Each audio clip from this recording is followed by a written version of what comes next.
Hi. Hello. I think we're live. Hello, are we live? I guess we can check Podbean. We can. You should. Oh, it looks live. I see a Captain Jimmy listening in. Captain Jimmy says hello. Are you able to turn your volume up a little bit and just confirm that we're making sounds? Yeah. Let's see here. Feedback loop. Yeah. It is sounding. Okay, good. That's me. Yeah. All right. Hello, people. Hello.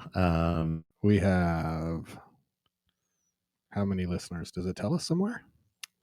That's me. Captain Jimmy. That's also me. It says 2 online. That might count me as well, or yeah, I don't know. maybe.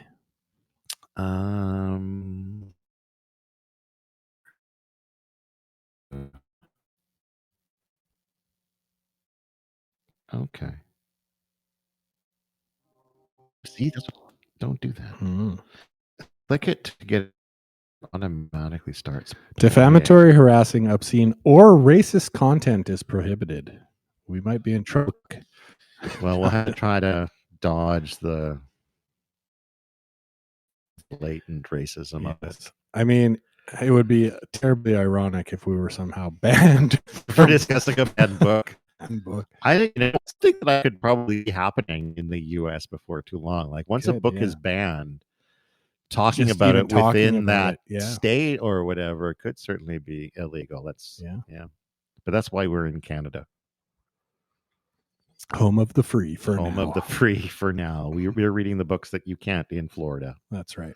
Just consider Canada Florida's cooler brother to the north. Yeah. Cooler just because it's colder. That's right. And because we can read books like this. Yeah, because our freedoms haven't been quite as infringed yet. Yeah, thankfully. Seems like they're working on it. But they always are. Hey, you're listening to When Bad Things Happen to Good People. It's a podcast about censorship and the arts. My name's Todd Sullivan. Joining me as always is Captain Jimmy, a.k.a. Peter Oman. Hello. And today we are live, ready to discuss our final thoughts on Toni Morrison's Pulitzer Prize winning Beloved.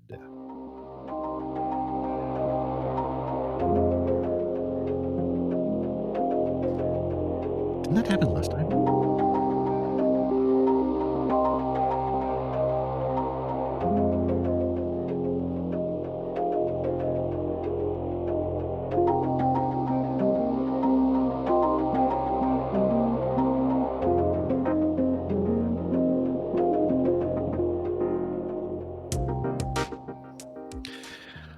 I think our the live version of our theme song has a weird new layer to it. It's got a neat little buzz. It kind of works. I like it. I didn't mind it. Yeah. I want to shout out again to my good friend Oren Barter, previous co-host and the man responsible for our amazing theme song. We don't thank him enough for that. So you rock, Oren. What a great theme. Yeah. How's it going, Pete? It's going not too bad. It's been a busy time. Yeah. I mean, lots of stuff going on with the kids and the world. It's sometimes tough to sit down and find the time to read a good book or read a banned book. But excited to talk about this book and kind of close the chapter on a Pulitzer Prize winning book, so that we can now dive into sex, drugs, and rock and roll. Exactly. We're going to class it up now, right? Life has been hectic. This book. Excellent. How about yourself? Here too. Yeah, it's been. I'm super busy as well. I know we had talked about trying to have a look at the movie adaptation. I did not obviously have a chance to do that. Neither did I. Maybe one day we will. Maybe we'll sneak that onto Patreon or something. We should Mystery Science Theater 3000 it. That would be fun. That would be fun. Do a little. Probably get into some copyright issues. But well, let's see what. How old is it? How old is it? It's not old enough. No, it's definitely not old enough. But what? So one of the former Mystery Science Theater peoples, there's 3 of them who used to do Mystery Science Theater. They've built up one called Riff Tracks. Okay. And what they do, because they do a lot of modern films, is they will record just the commentary. And then it's up to you as the viewer to sync it up. It's something like, cue it with this cue it with title the sequence. roar of the MGM lion or whatever. And that works. Yeah. That's a way that you can do a commentary without needing permission to use the movie. You just require the other person to have access to the movie, or that they can just listen to the commentary track and just imagine the movie that you're talking That's about right. if they can't afford it. Even crazier. So yeah, we're talking about A Beloved by Toni Morrison, like I said, it's a Pulitzer Prize winning novel. When was it published? I should probably get that information up as well. I bet if I look in the book, it'll tell me I the bet it original will. copyright. If I can find the Published in page. 1987. Yes. And recopywritten in 2004 for this edition, apparently. The work examines, this is from Britannica, I guess maybe the website of the Encyclopedia Britannica. The work examines the destructive legacy of slavery as it chronicles the life of a black woman named Setha from her pre-Civil War days as a slave in Kentucky to her hot time in Cincinnati, Ohio in 1873. Although Setha lives there as a free woman, she is held prisoner by memories of the trauma of her life as a slave. And that's probably a better summary than I could have given. Yeah. Adding in that it's also the physical manifestation of those memories. But yeah. Now where I've looking for, there we go. So this is where it was banned. In 2007, retained on the Northwestern Suburban High School District 214 reading list in Arlington Heights, retained along with 8 other challenged titles. So I guess it was challenged but not taken off. A newly elected school board member raised the controversy based on excerpts from the book she'd found on the internet, pulled from the senior AP English class at Eastern High School in Louisville, Kentucky, because 2 parents complained that the Pulitzer Prize-winning novel about antebellum slavery depicted the inappropriate topics of bestiality, racism, and sex. I don't remember bestiality. Am I? Oh, there's some bestiality. Oh, there is. Okay. I'm sorry. I'm as soon as I said that, I'm like, my brain was your like, brain was like, oh, the cows. The cows. Yeah, those poor cows. Or maybe they liked it. Maybe they liked it. No one knows how the cows felt. That is though why I'm opposed to bestiality, is because there's no you can't get consent from an animal. That's the only reason Todd is opposed to bestiality. You heard it here first. It's one of those things because as soon as you talk, the only reason. Hey, now let me make my point. Just kidding. It's this so often when people talk about things like homosexuality or gender or all these sorts of things, and it's like it's this slippery slope until you get to pedophilia, until you get to bestiality and things like that. And it's not, because you can just close the door as soon as you get to there's no consent. At least when it comes to, same-sex attraction, polyamory, all these things are people who are capable of giving consent. That's right. Once you reach that point of lack of consent, then you can't have sex with that person or thing anymore. So it sounds like gorillas that know words are in. No, I'm that is an interesting one. Let's maybe not open that can of worms right now and talk about a Pulitzer Prize winning novel. This isn't the place for that conversation. In 2008, it was pulled from the senior AP English class at Eastern High School in Louisville, Kentucky, because 2 parents complained that the Pulitzer Prize winning novel about... Did I just read that one? It's the same reasoning. Inappropriate topics of bestiality, racism, and sex challenge in the Coeur d'Alene, Idaho school district. Some parents say the book, along with 5 other books, should require parental permission for students to read them. I don't know. How do you feel about that? The whole parental permission thing. Like I understand the whole parental permission thing, but you can't. Is it fair to expect schools to micromanage every single topic? Yeah, that's a little ridiculous. Do you have to get parental permission to teach mathematics, like multiplication? Because the parents don't believe multiplication is real. What's with the creationism and that stuff in the States? Isn't there that whole parents' permission to learn regular evolution, sex ed versus sex ed is another tricky one where I really think that fuck the parents. I'm sorry, but kids need to learn. Yeah, they need to learn these things to be healthy. And I think, and again, it's where do you draw the line? I guess, but at a certain age, especially when someone's in high school.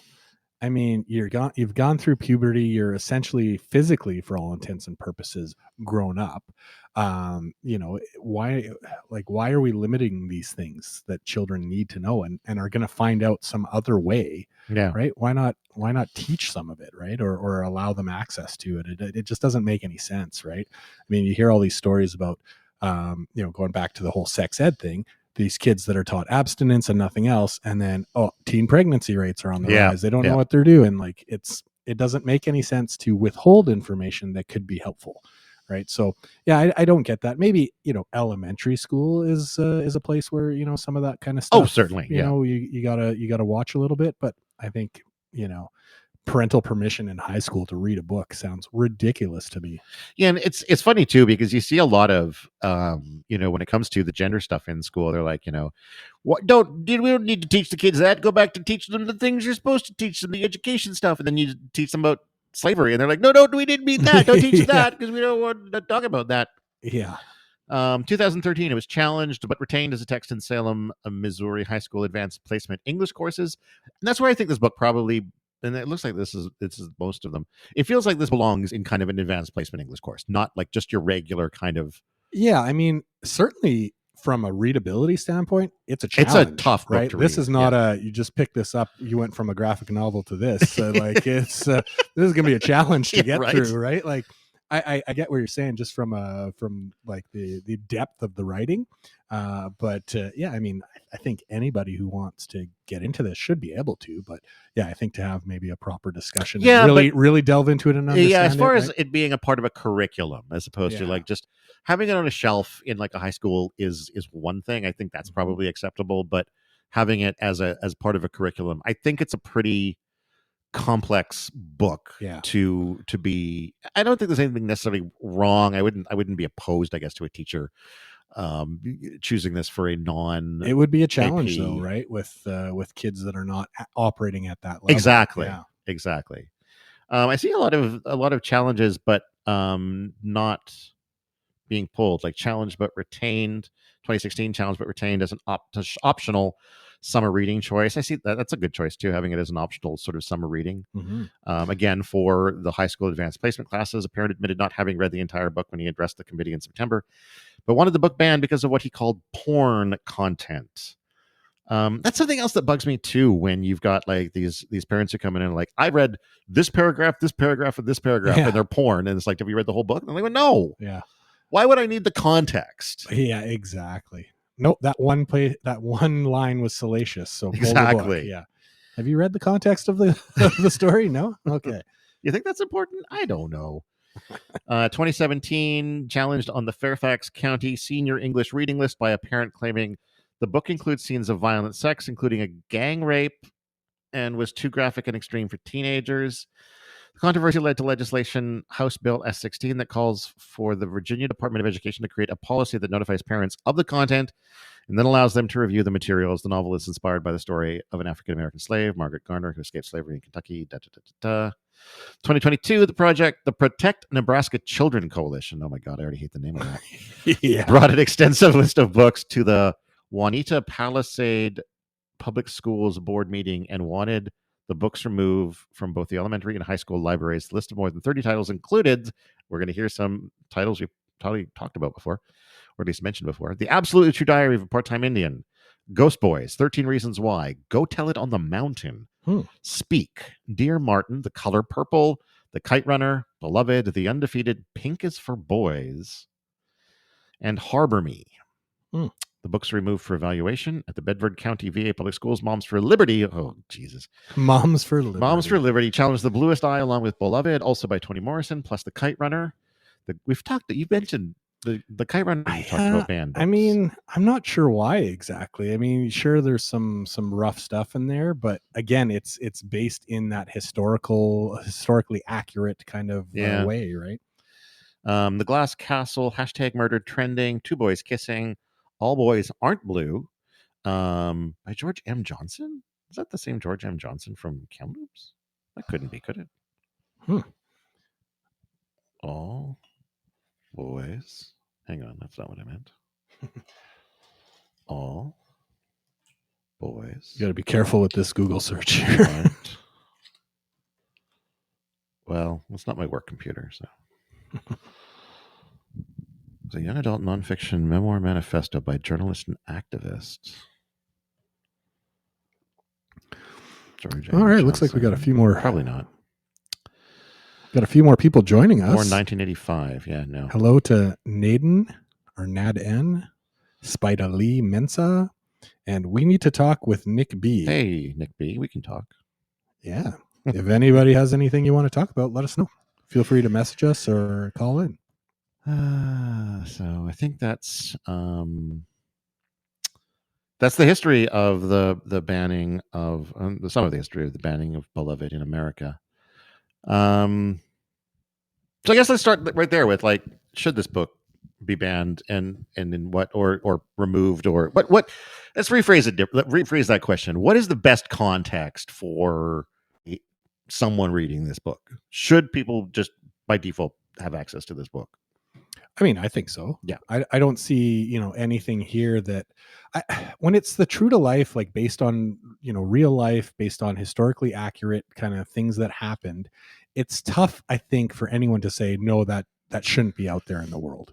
Mm-hmm. Right. Like that to me is just, ignoring history, ignoring our past. There's no advancement by doing that. Right. So that to me doesn't make a lot of sense.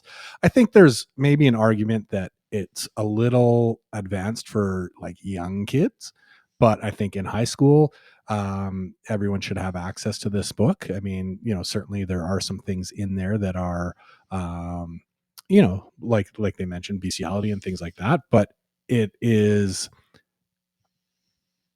accurate, right, Mm-hmm. to the Mm-hmm. to the time. And so the context there, I think, really helps to open people's eyes to what that time was like, and how harsh the realities were, during the, certainly slavery, and then up until the Civil War and afterwards, and how that was, especially in the southern United States. But yeah, I mean, it's not something I think you should ever try and shy away from or hide, or so that needs to be out there.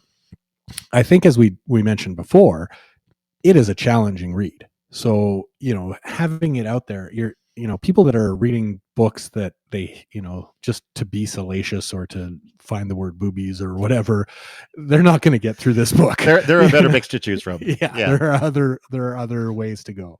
The people that are going to tackle this book and read into those parts that are, maybe upsetting to some moms for liberty, they're going to be able to handle it. I think too. I mean, this is obviously written and intended for an adult audience. Yeah. Right. This is not like, no one's pushing this as a kid's book. No, I didn't notice one picture in this book. Not one picture, and I was disappointed. Yeah. I wasn't sure what I wanted to see, the fish-haired, Yeah. the fish-haired version of Beloved that ran away at the end. That would have been a good image. And so even if it's going into, a high school, it's going to be picked up by students, or taught to students who are on that cusp of adulthood, who are capable of comprehending it. Yeah. We Well, see look at us. We're in our 40s, and it was tough for us to comprehend. Very tough. So, I want to go back to the much easier, complicated Slaughterhouse-Five. Yeah, Like, I know. it was bouncing around in time, but at least you could follow it. Yeah. Yeah. So, and I think too, like, just the fact that it's complicated doesn't mean that you shouldn't let, younger people access it. And again, I'm That's talking right, about, yeah. 16, 17, 18, something like that, in those sorts of, advanced placement English courses. I'm sure that there are probably 17-year-olds who wrap their head around it easier than I did. Yeah. I'm a little jealous of that, but my life goes on. So, yeah, I think, like, our stance in general is that there's not really much good reason to ever ban a book. No. Just, but yeah, I mean, the wider conversation isn't just like ban or not. It's the, like, should you make this part of a fifth grade curriculum? Yeah. And I would say no. No. The fifth graders are going I mean, if you show me a fifth grader that can get through this book and actually understand in the fifth grade, it might be, the teachers at the front, reading it to the class, and they all get giggly during the scene with the slaves and the cows. That's right. Yeah. The calves. Yeah. And the corn. So thoughts on the book in general? I mean, we've already kind of talked about this a few times, but it is, I mean, we've said a challenge to read, but it's not that it's a challenge to read per se, that you can't kind of get grasp the words or the sentence structure or anything like that.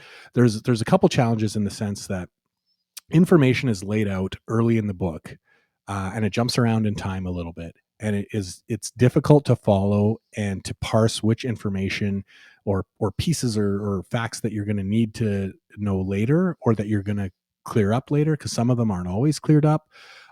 Also, it's rooted in a time that is now quite a ways in our history, that isn't discussed a lot. Even in classrooms that talk about slavery and things like that, it probably doesn't go into some of the depth and nuance that we see in this book. So that can be, I think, a challenge as well. Just kind of getting that cultural context and the time frame to help clear things up. Because I think there's things that are talked about or written in this book in a sense that, if you were there, you would kind of understand it more, or if you're closer to maybe that time period. And I think that can be a challenge in our computer, age, where we're not out in the cold shed or the down by the river or that kind of stuff anymore, right? And that can be a little bit of I think a challenge. We're not making ink and shucking corn, Yeah, exactly. every day anymore. But yeah, just on holidays. and then there's a few chapters throughout the book that are kind of wild. Yeah. Right. Where it's kind of goes into a stream of consciousness type writing. Yeah. And, that is even more of a challenge if you haven't already grasped some of the world that's been built in the other chapters. So I think it's a difficult read, but I will say that some of the imagery, some of the metaphors, and the style of writing is incredible. Yeah. It's certainly a beautiful book in a couple of different ways. The story is sad and tragic, but there are moments of light in it. And it, as much as it's sometimes confusing, it's worth it, I think, to get through this book and to see that story. I mean, there's some real tough material to get into here. I mean, we have a decapitated baby that is kind of central to the story, although we don't really see it till later. Neck is just slit, isn't it? Yeah, maybe not fully decapitated, but I mean, we get the idea. So like there's definitely some tough things to grasp, and things that would, if you have lighter sensibilities, would be tough to take maybe.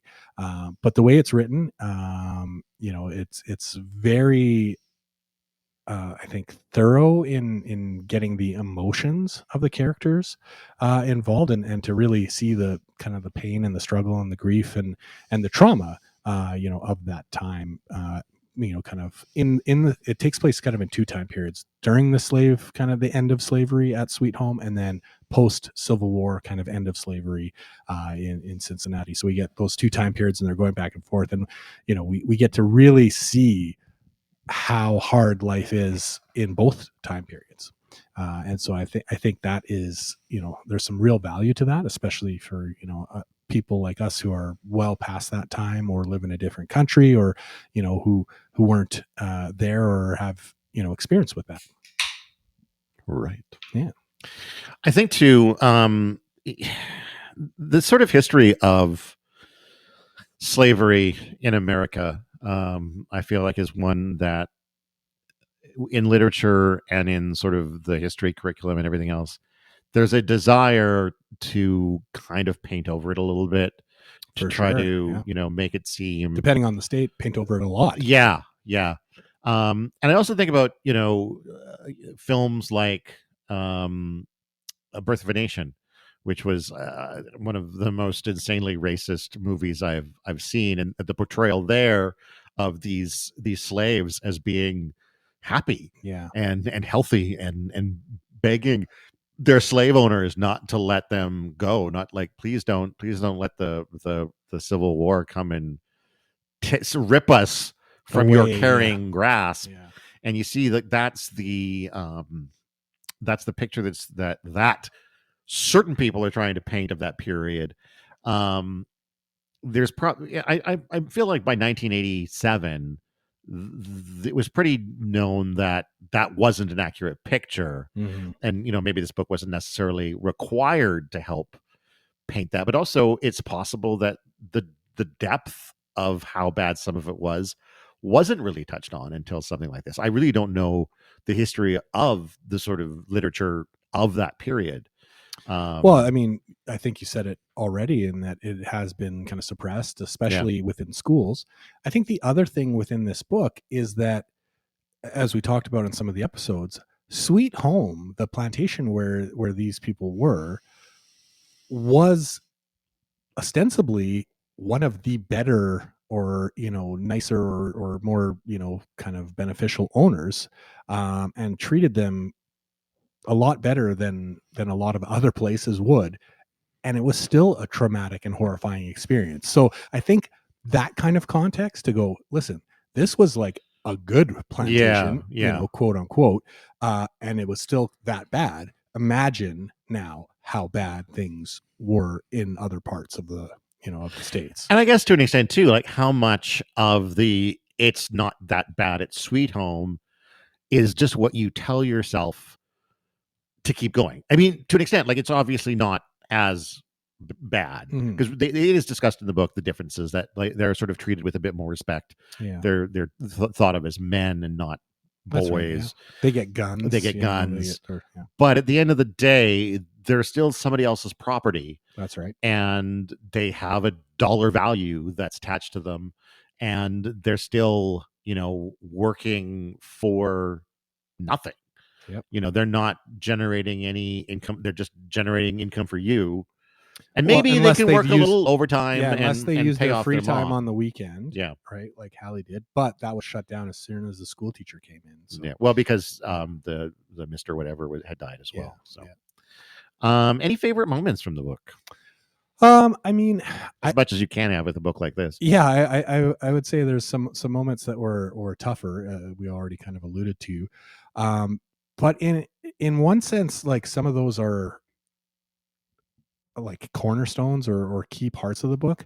I mean, I really liked the scene in the clearing. So we kind of learned about Baby Suggs's whole career as kind of a street prophet type person in the community who held these gatherings in the clearing. And then Setha kind of takes him there, and it's kind of this experience. And then the trauma comes with the choking hands. And, like I thought that was a very interesting and poignant scene.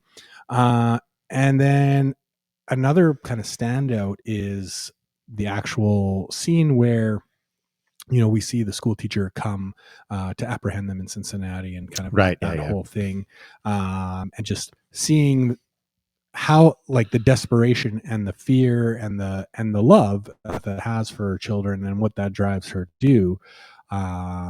It's visceral. It's kind of the trauma and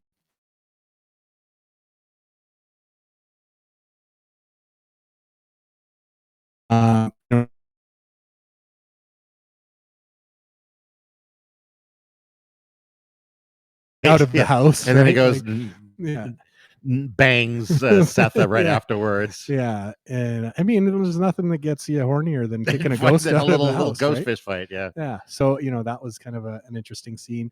And as much as I mentioned, the few, I think there's 2 or 3 chapters that are kind of harder to get through in terms of the the stream of consciousness writing.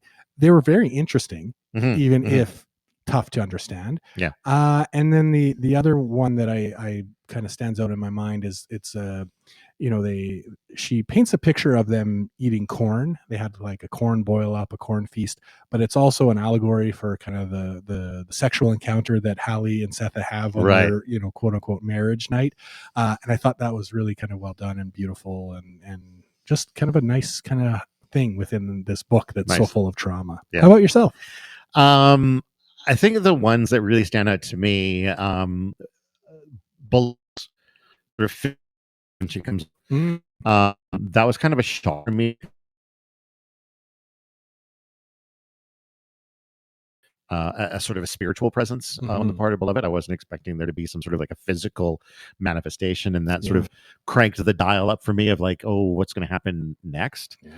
Also, I really kind of enjoyed I shouldn't say enjoyed because it sounded like it was terrible, but like the Setha's her escape when she's by herself, when she's on the verge, the verge of giving birth, that random encounter with the white woman who helps her, this one sort of crossing paths, this one random white lady who is kind. Yeah. And then again, encountering Stampede Yeah. and his boys when they're fishing, Yeah. and getting led across, and little moments too within that of like how that sort of underground railroad Like whole worked. Stampede's whole Yeah, like system tie the there, and little kerchief yeah. on the fence post means somebody needs to be grabbed and all that sort of stuff. Um, yeah, those definitely, and again, sort of the way the big cookout event, and then the follow up, sort of the ramifications, the way all of that story was told. Yeah. Well, even the build up to it with the atmosphere and how they looked at that house and Yeah, those people yeah, within their own community and and the how distance. quickly Yeah, they turned on they them. turned on each other. Yeah. And it was a bit of maybe like I felt like it was this have and have not, and that like even though the rest of the community was able to enjoy the spoils of that party, they went in, they ate all the food, and then they ate all Yeah. the pie, and they drank all the whatever. But then afterwards, they were sort of like, why Why did do they they? have that? Why Yeah. did they have all that? Yeah. Well, they had it so that you could Yeah. party. It was supposed to be for everybody. But that weird sort of, and I guess that comes from maybe from that history of not having anything, Mhm. um, leading to petty jealousy. Yeah. You know, Well, and maybe deeper than that, right? Some repressed emotions of anger at the slave owners who sure, had in sure, excess, who had food to spare all the time, right?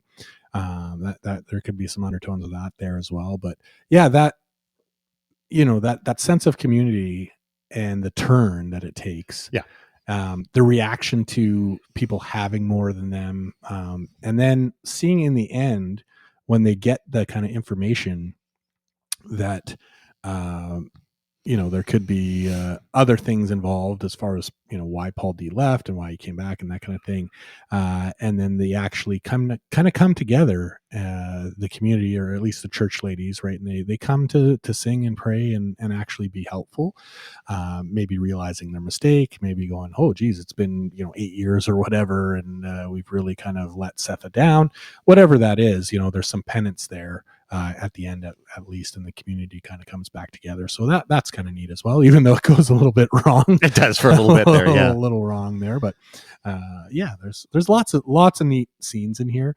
I think the one thing about this book to keep in mind is, there's also Paul D's escape from his kind of slavery after he gets captured there.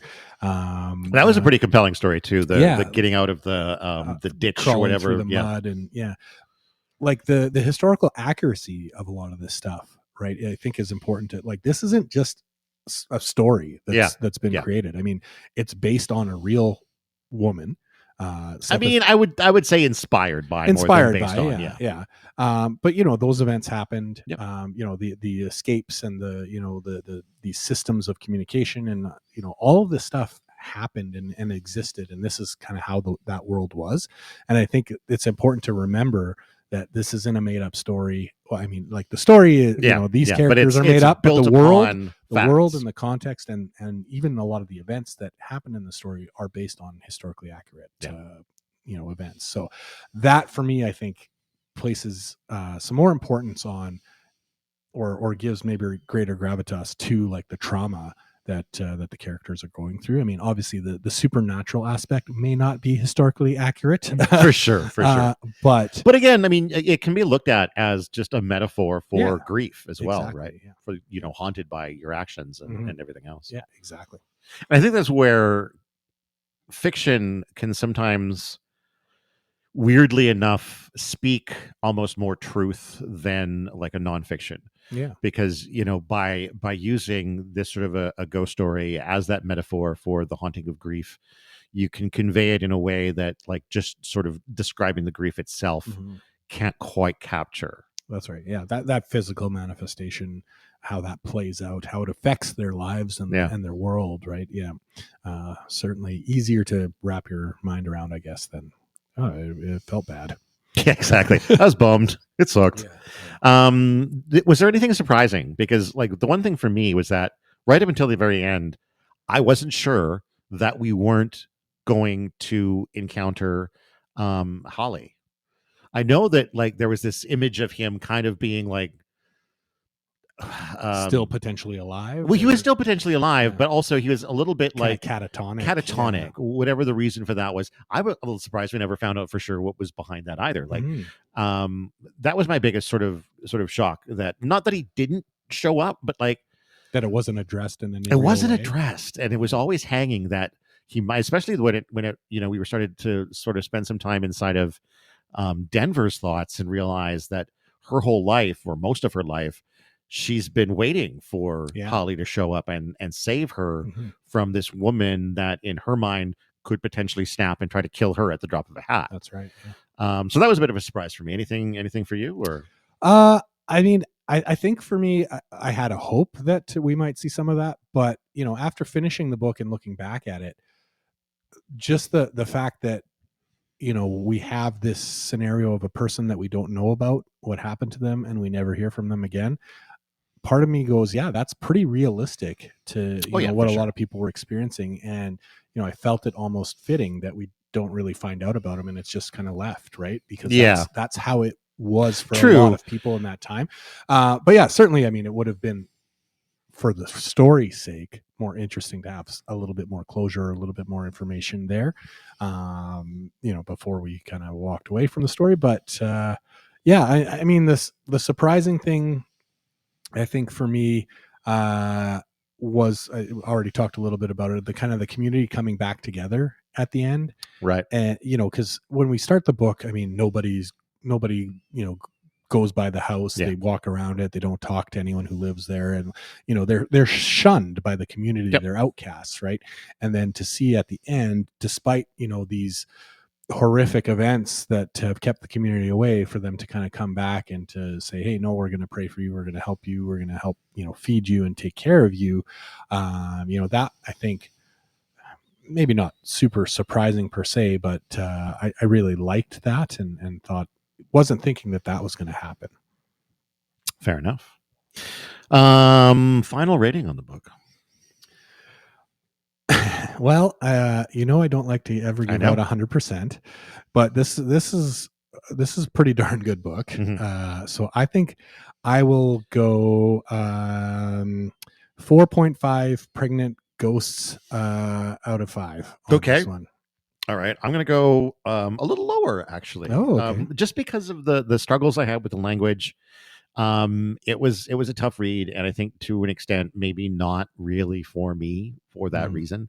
I think I would. We're probably not the target audience. No, well, I mean, or maybe we are. I think to some way we are. I think the people who are so far removed from having access to any kind of that history, I think is probably the target audience. The children of slaves probably don't need to read this. They probably have these stories passed down. It's probably for, it is for, a couple of white 40-year-olds.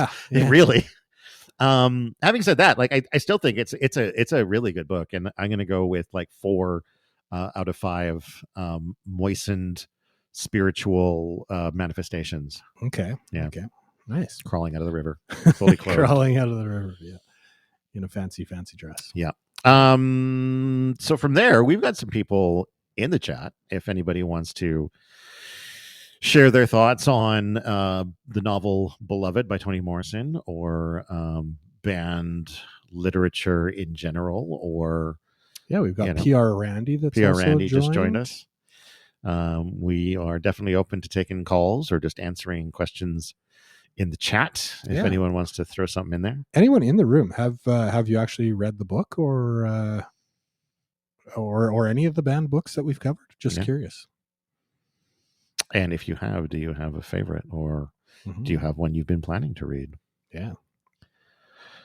And while we're waiting for that, let's talk a minute about what we've got going on next. Our summer of sex, drugs, and rock and roll. Yeah, it's going to be exciting. We've got some real interesting reads and watches. So yeah, why don't you tell us all about this, Todd? This was your idea to really get back into the root of why books are banned or Just had to have a challenged. little bit of Yeah. fun. Just try to build a theme, and I don't know. I wanted to break out a little bit from these depressing time travel books. I mean, I guess we're gonna read another probably depressing, convoluted narrative book, but the one. So first of all, sex.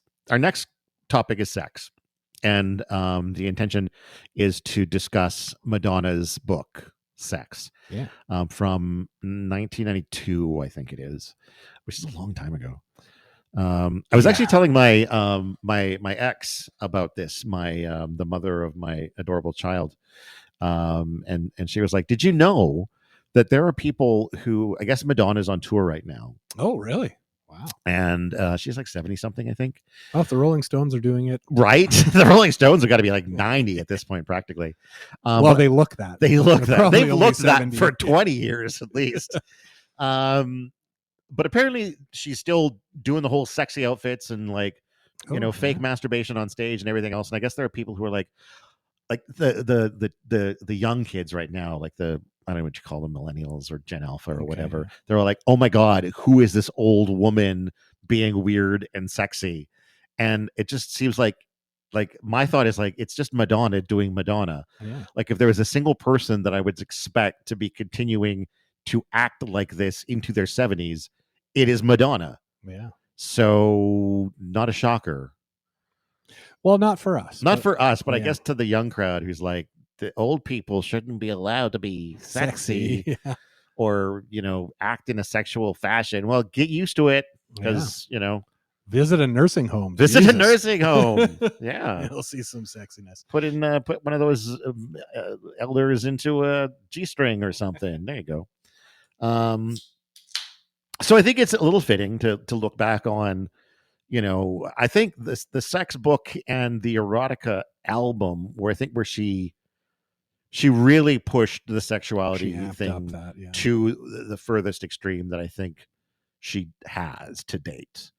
And I remember when it came out, I remember it was a huge controversy. It came in like a holographic bag, so that you couldn't open it up and browse the pictures. It had some kind of like a metal cover.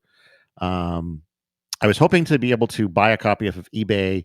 I haven't yet, which means I probably won't be able to get it delivered here in time for the next episode. We'll have to pirate a digital version or something to look at it, which is disappointing. But also nobody sent us enough Buy Me a Coffees to buy it either. So this is really on you guys. It's really on you guys. I'm blaming the audience for this.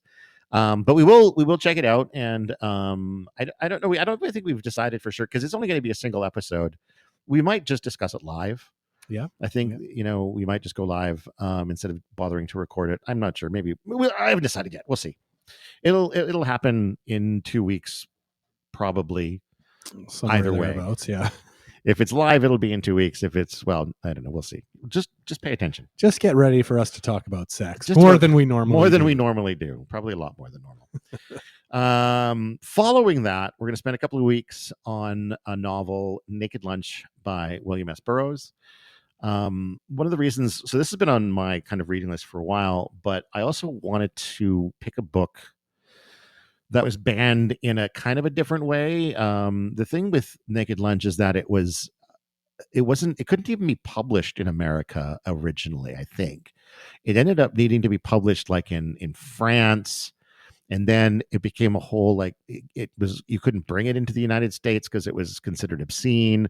And then there were like obscenity trials around it. And it's like, that's a different kind of thing than a book that's been in print for a while, where all of a sudden the schools or challenges it, whatever is like, we've decided this isn't valuable anymore. Mm-hmm.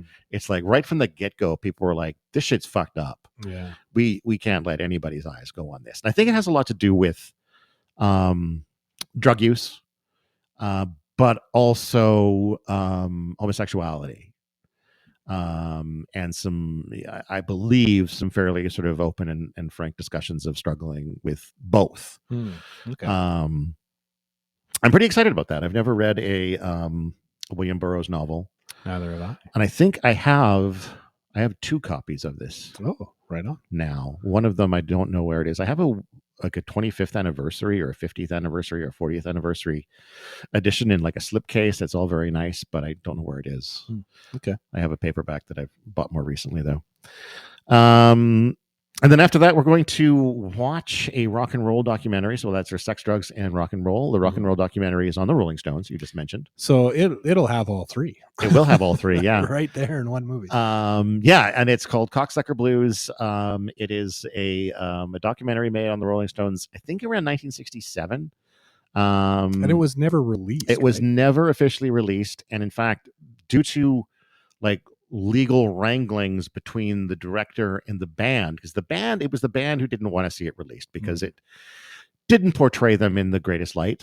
They're out banging, groupies and doing drugs and just, being a rock band, just doing rock band things. All the stuff people already knew about. Right, but it wasn't captured. It wasn't captured on film. Right there in your face. And so basically the legal finding was that it couldn't be screened unless the director was physically there.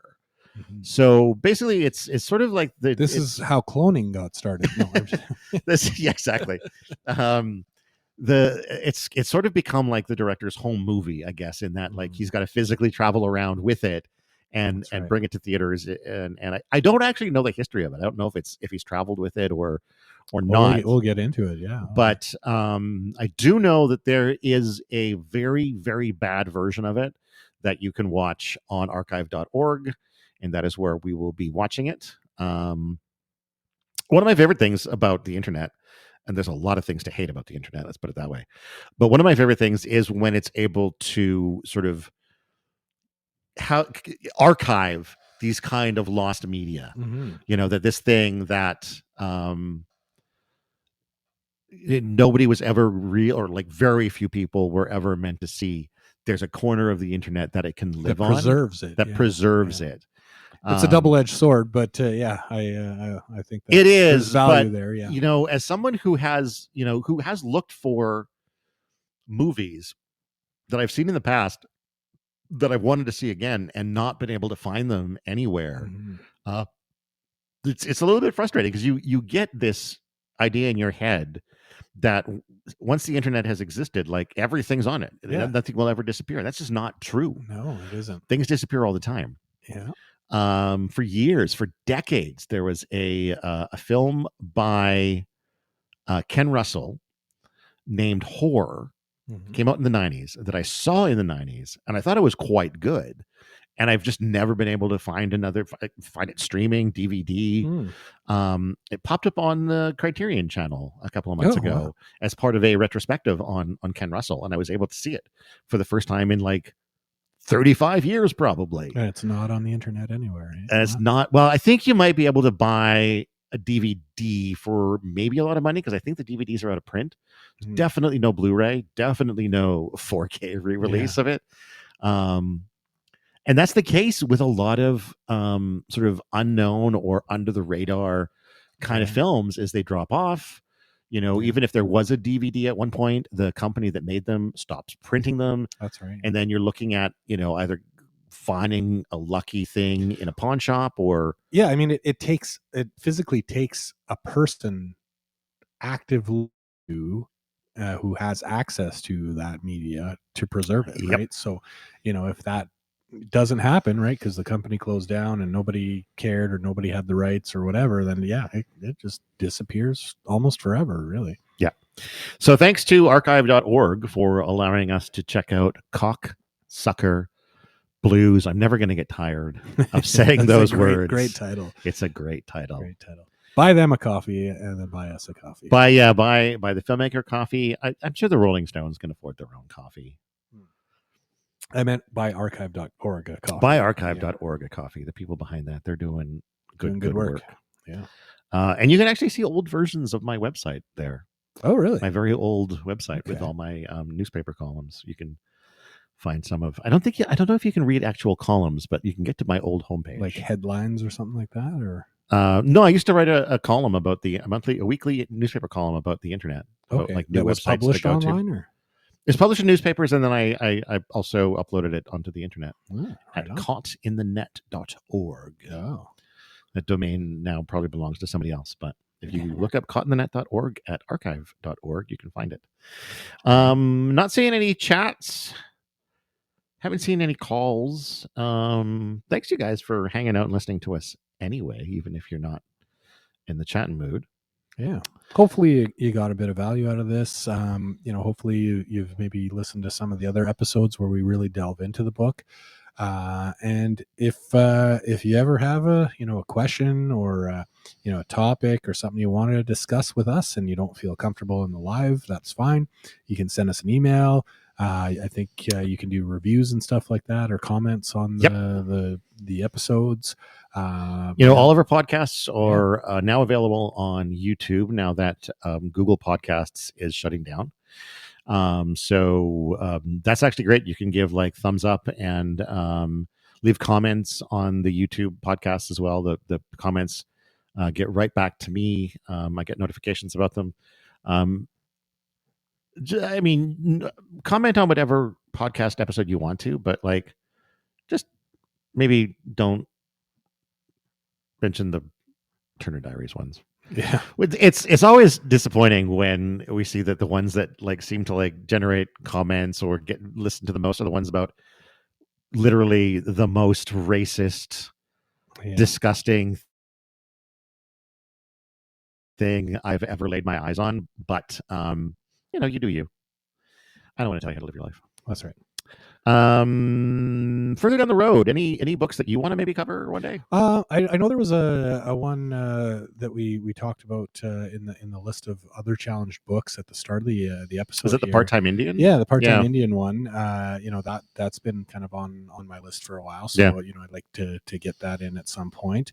Other than that, I don't have any kind of real like, hey, let's do this. I know we've talked a few times about doing maybe like a video game or exploring some different types of media. Actually, speaking of video game, it's worth mentioning because I think as soon as we're finished, if the schedule goes as I think it does, right after that summer of sex, drugs, and rock and roll, that'll land us on our 75th episode. Oh yeah, which is kind of kind of a landmark, kind of a big deal, people. So maybe for the landmark, we could do a video game. I think I've landed on Postal 2. Yeah, between Postal 2 and Manhunt 2, I think there's just more to showcase in Postal 2. Manhunt 2 is kind of a one-trick pony that just does the trick again and again and again. Mm-hmm. Postal 2 has multiple tricks. You'll see. Yeah. And then further from there, I have talked to Pete about maybe trying to cover Fahrenheit 451 for our 100th episode. Yeah. Because that to me is like, that's a book that's been banned that is about banning books. Yes. Yeah. And so it's sort of like that Ouroboros eating its own tail. And I haven't read it for like 20 I have never years. read it. Oh, really? And I think it's fairly short, if I remember. It's more of a novella, I think. It might be. Yeah. Look that up. And we could test it out. We could set our ovens to 451 degrees Fahrenheit and really see if our current pulp mill temperatures are going to actually catch it on fire. I know our parchment paper starts to burn around 420 degrees in the oven, so it might work. We could test it out. We can maybe put that on the Patreon. There we go. Here's us cooking our books. See the banned book guys burning a book. Oh, it is short. It's 156 pages. That is basically a novella. Yeah. Holy shit! And from 1953, I think the only Bradbury I've read is Something Wicked This Way Comes. Yeah, I've read a few Bradbury books, but yeah, this one stood out for me. Like the firemen being the ones that burn the books. Yeah. I feel like this is a good one. I feel like this is going to be like almost a parallel or a companion to A Brave New World. Not in any necessarily any exact similarities. It's got some vibes like dystopian, 1984 and Brave New World. And I feel like they're both were written or came out of a mindset that was sort of within that era. I think Bradbury was definitely influenced by Brave New World for sure. Yeah, because that was the 30s, right? Late 30s. Brave New World came out. That dystopian type. Yeah, I guess it would be. Yeah. Just Googling everything. And when did 1984 come out?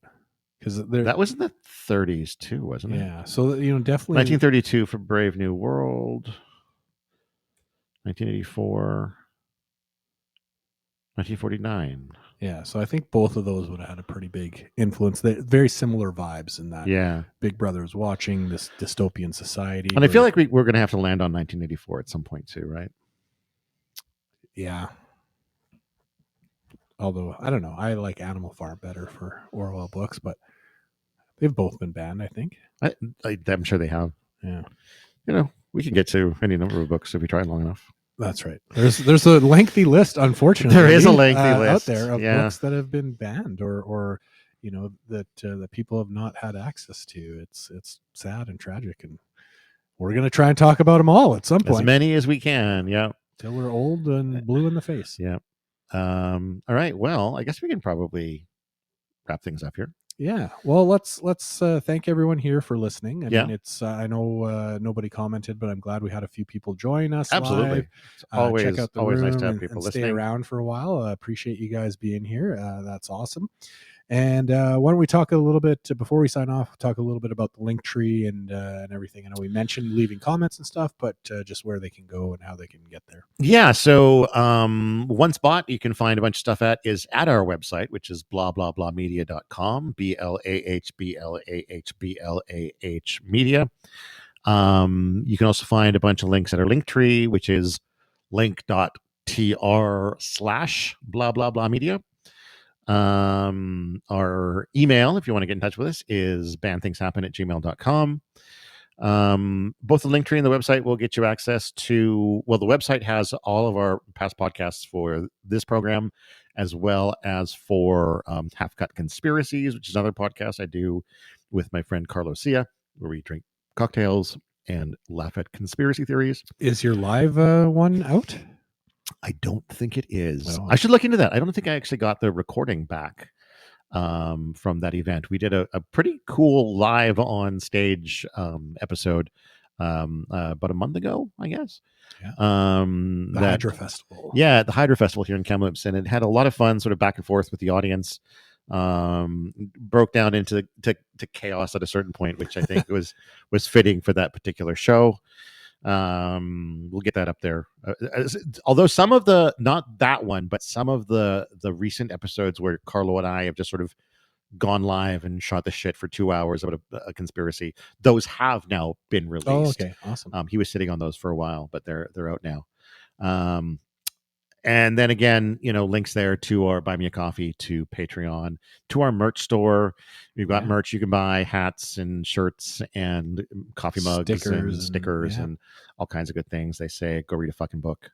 Because you should. Yeah. You should. Although it is the U is starred out, so you can wear it to your kids' sporting events. You can, like I do. Yeah. Do you really? That's excellent. And you can even buy one for your kids. Yeah, because it doesn't technically have a bad word on it, because there's an asterisk. I'd like to get some feedback on a kid wearing that to school. I would see what happens. My goal was to, because I made there's a throw pillow that you can buy. Yeah. And I wanted to buy a throw pillow and sneak it into our library, and they got a kids section with all those little pillows. The downtown one? The downtown one. There's a little kids cubby hole. And just sneak a little throw pillow in there and see how long someone notices it. So that's where you can find all of that sort of stuff. And then, you can find us on your favorite podcast. That's right. App, but not Google Podcasts for much longer, because that's shutting down. That's right. I'm not very happy about that. That was Podbean. This is a good place. Podbean is going to be my new app. Yeah. It's going to have to be, because I don't Spotify. Yeah. And I don't really like doing podcasts through YouTube. It sucks. Yeah, I mean, with the iPhone, I've got the Apple Podcast, so that's a good one. But I use Podbean and Apple, like the Apple Music, or I don't even know what it is. I think it's right. It used to maybe be it's iTunes. called Podcasts. I don't know. I think it is Apple Podcasts. Yeah. I don't know. But we are on there. We are every time you get a Apple new Podcasts. phone, there's some new stuff on there. So, I'm great with technology, by the way. Yeah, just give them a couple of years to get caught up on it. I guess with that, we will. Anything else to say? No, that's it's just that it's been a blast hanging out with everyone today. Glad some people joined us, and looking forward to this summer. It's going to be pretty fun, and excited for hopefully an easier read next time. Not dense, Yeah. complicated Well, I think story the about Madonna book will be less it's just reading, more looking. lots of tits and a couple of quotes, I think, Yeah. and I'm down for that. So we'll see you in a couple of weeks, Madonna and everybody else. Until then, I have been Todd Sullivan. I've been Peter Ammon. And what do we say at this time of the day? Go read a fucking book. Yes, we do. And then I try to start the outro music.